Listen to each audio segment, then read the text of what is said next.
जाइए हम देख लेंगे। अब वो जब पहुंचे तो अचानक उनको पता लगा कि जिस जंगल में वो दानव रहता था वहां पहुंचे। चलते जा रहे थे तो वहां पर जो उनके सिपाही तैनात थे राजा के, तो उन्होंने बोला गुरुदेव आप वहां पर मत जाइए, यहाँ बहुत भयानक दानव रहता है। उन्होंने बोला क्यों नहीं जाए, कोई बात नहीं आप जाइए हम देख लेंगे। ठीक है, तो वो चलते रहे, आगे बढ़ते रहे। कभी अचानक बहुत जोर की आवाज आई, कहाँ जाते हो, रुको यहीं पर। उन्होंने कुछ नहीं सुना, वो अपने बस विचार दिमाग में रखते हुए आगे चलते चले जा रहे थे।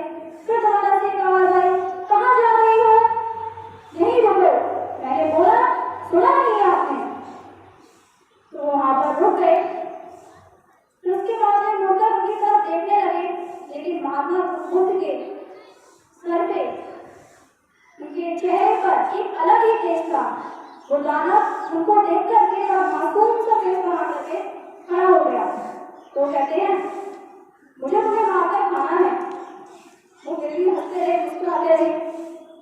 अब दानव है तो भाई देख रहे विकराल तो होगा ही होगा, उनको भी फेल लग जाना चाहिए जब गाँव के और लोगों को फेल लग जाता था।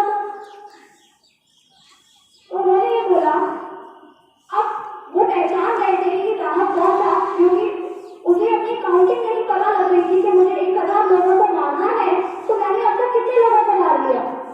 तो उसने एक चीज नहीं तैयार करी कि जितने लोगों को मैं मारूंगा उनकी एक एक उंगलियों को काट कर मैं अपनी गले में माला बना कर पहनूंगा। तो उसकी शक्ल देखते ही माता को समझ गए कि ये अंगुलीमाल ही है। ये कौन है, अंगुलीमाल ही है। उसका नाम क्या रख दिया गया था, अंगुलीमाल। उन्होंने बोला कि आप ऐसा गंदा काम क्यों करते हो। उन्होंने बहुत ही प्यार से उसको समझाया। उसकी समझ में आ गया कि आखिर मैं ये गलत कर रहा हूँ, जो कि मैंने कर लिया है गलत है। तब से उनसे क्षमा मांगने लगा, उनके पैर छुए महात्मा बुद्ध के, और उसके बाद में कहा कि मैं आज से ये सारी चीजें छोड़ दूंगा और सत्य की राह पर चलने लगूंगा।